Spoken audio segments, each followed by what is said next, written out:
예, 이 문제도 그렇고 경찰 인사도 그렇고 좀 혼란스러운 게 많습니다. 질문하는 사람과 대답하는 사람 모두 익숙치 않아서 그럴 수도 있겠죠. 아침마다 대통령이 기자들의 질문에 직접 답하는 게 신선하긴 합니다만 문제는 이 정제되지 않은 답변이 종종 혼선으로 비춰질 수 있다는 겁니다. 현장 기자들의 반응은 어떤지 대통령실을 출입하는 홍현주 기자에게 직접 좀 물어보겠습니다. 자, 홍 기자 어서 오십시오. 일단 윤 대통령이 외부로 바로 나가는 날이 아니면 빠짐없이 이걸 지금 하고 있는 거죠? 예, 그렇습니다. 취임 바로 다음 날 첫 번째 도어 스태핑을 시작해서 취임 46일째인 오늘까지 총 21번 출근길 질의응답을 했습니다. 예. 질문 준비 많이 하셨어요? 잘들 쉬었습니까? 하루 빠졌더니 많이 기다려졌어요? 질문은 자유롭게 합니까? 예, 전혀 제한이 없습니다. 과거 공식 기자회견에서도 청와대가 질문지 미리 받아서 조율하는 경우도 있고 그랬는데 이건 완전히 달라진 모습이긴 해요. 질문하는 순서 같은 게 정해져 있거나 그렇지는 않습니까? 예, 순서도 정해져 있지 않습니다. 저만 해도 오늘 아침 대통령에게 당내 갈등 등 현안 관련 질문을 했었는데요. 예. 그러니까 아침 9시쯤 대통령이 출근하면 그 길목에 서 있던 기자들이 각자 묻고 싶은 것을 묻는 구조입니다.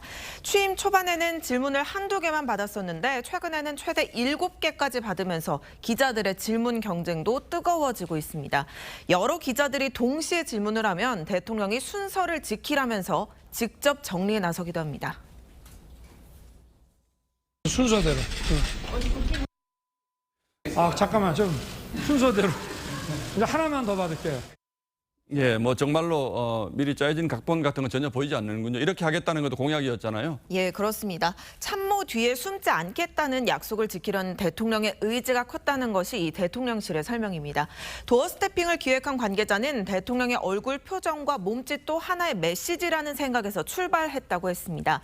실제로 일본 TBS 방송의 경우 2년 전 아베 일본 총리가 현관문에서 엘리베이터까지 타는 데까지 걸리는 시간이 2.59초 늘어난 것을 근거로 건강 이상 징후를 포착하기도 했습니다. 예, 대통령은 뭐 아파도 안 되겠군요. 윤 대통령의 경우는 어떤가요? 예, 윤 대통령은 매일 아침 차에서 내려서 청사 1층 로비를 30걸음쯤 걸은 뒤에 기자들 앞에 서는데요. 예. 취임 다음 날에는 16초 만에 도착했는데 오늘은 2초가 늘어난 18초가 걸렸습니다. 도어 스태핑을 이미 여러 차례 한 만큼 이 걸음걸이에 더 여유가 생긴 걸로도 볼 수 있겠습니다. 예. 윤 대통령의 제스처 정치도 눈길을 끄는데요. 강조하고 싶은 내용에 손바닥을 피거나 가위 모양으로 앞을 가리키고 또 가끔 주먹을 줍니다.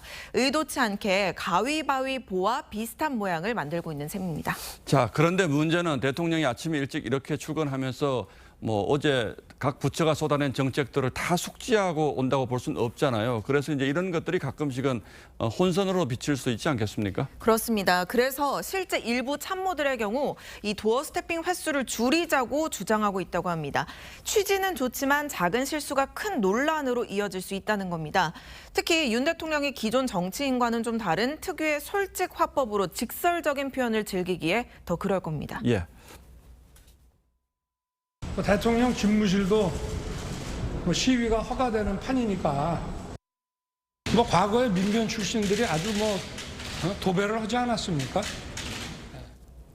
네, 하지만 대통령의 도어 스태핑이 권력형 침묵을 끝냈다는 점에서 긍정적인 평가가 좀 더 많다고 보기 때문에 이 단순히 횟수를 줄이기보다는 대통령 말의 무게를 담아낼 수 있도록 사전에 철저한 준비가 필요하다는 지적도 나옵니다. 예, 현실적으로 보면 뭐 아직은 일부 혼선은 좀 불가피해 보이는데 기자 해본 저도 사실 좀 부럽긴 합니다. 저런 모습들이. 예, 홍현주 기자 잘 들었습니다.